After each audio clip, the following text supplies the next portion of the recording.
Aujourd'hui, je vais essayer de vous faire une vidéo plus concrète que d'habitude, avec pour objectif de vous donner à la fin de cette vidéo un plan d'action qui vous permettra de régler le problème que vous avez avec votre chien. Parce que chaque cas est différent. Vous pouvez très bien avoir un chien qui n'est pas du tout obéissant ou un chien qui est hyper réactif mais obéissant quand il n'y a pas de stimuli. Donc chaque cas est différent et donc c'est presque impossible de faire une généralité. Et donc à la fin de cette vidéo, vous aurez un plan d'action utilisable directement pour vous permettre de progresser le plus rapidement possible avec votre chien. Mais avant de passer au cas pratique, je pense qu'il y a 3 piliers qu'il faut absolument analyser pour comprendre le comportement de son chien, comprendre pourquoi il n'obéit pas à certains ordres ou pourquoi il n'a pas le comportement que vous souhaitez. Ces 3 piliers, ils sont primordiaux à analyser.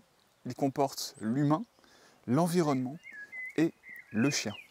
L'humain, c'est ce qui va faire, je pense, entre 70 et 90% du comportement de votre chien. Parce que chaque maître de chien, il a ses propres valeurs. Vos valeurs ne sont pas forcément alignées à 100% avec les miennes. Moi, mes valeurs principales pour Mia, c'est sa liberté et sa sécurité. Je pense qu'un chien libre, c'est un chien qui est bien dans sa tête, qui est bien dans ses pattes.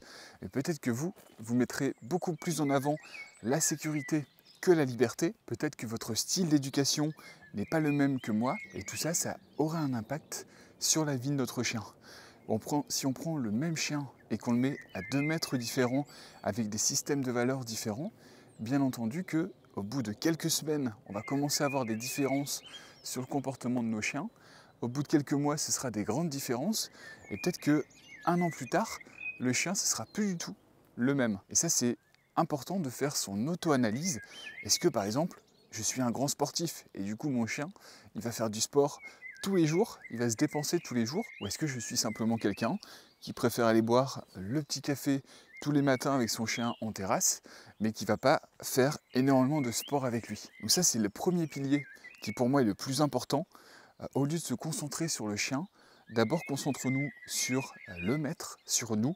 Comment est-ce qu'on réagit? C'est quoi nos valeurs? C'est quoi le style de vie que l'on fait avoir à notre chien? Et ensuite, le deuxième pilier, ce sera son environnement. Dans quel environnement évolue notre chien? Est-ce qu'il évolue dans une famille avec des enfants où du coup il y aura beaucoup plus de stimuli partout, plus de bruit, moins de moments peut-être calmes? Ou est-ce que vous êtes un couple sans enfants, uniquement avec un chien, et donc le chien aura beaucoup plus de moments calmes à la maison et il aura moins de stimuli chez lui? Est-ce que le chien est à la campagne avec un grand terrain pour pouvoir courir et se balader? Ou est-ce qu'il est au milieu d'une grande ville où il peut faire ses promenades, mais va avoir tendance à être moins lâché sans laisse? Ça, c'est donc le deuxième pilier qui va influencer beaucoup le comportement de votre chien.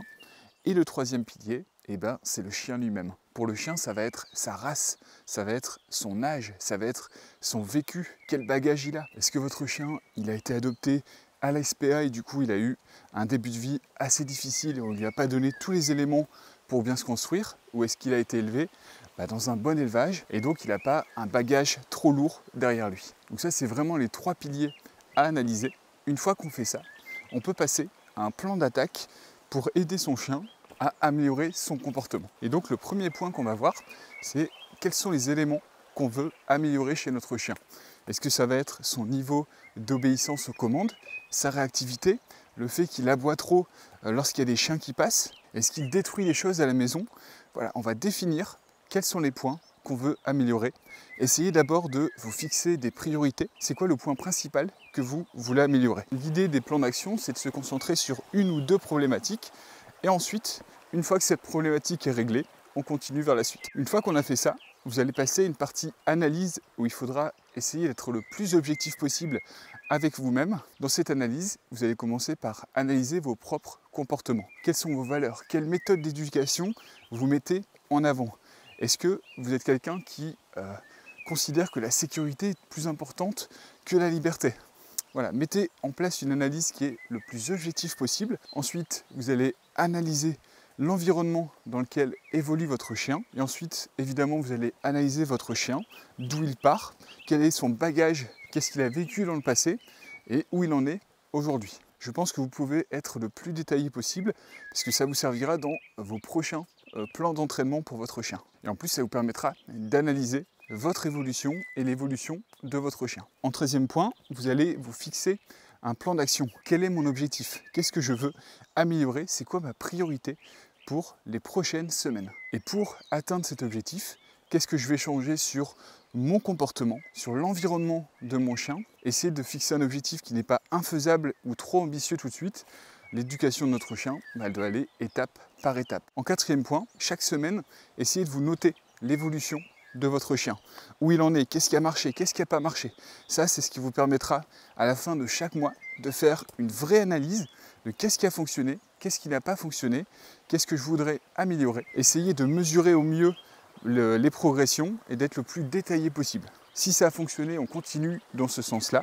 Et si ça n'a pas fonctionné, on essaie de changer de méthode. Donc je vais essayer de vous écrire un petit plan d'action dans les astuces de Sentier Canin. Ça se trouve dans la description de cette vidéo. Essayez de faire ça quelques semaines et vous verrez que ça apportera que du bon à votre chien. Moi, je vous remercie pour votre soutien et je vous dis à demain pour la prochaine vidéo. Salut!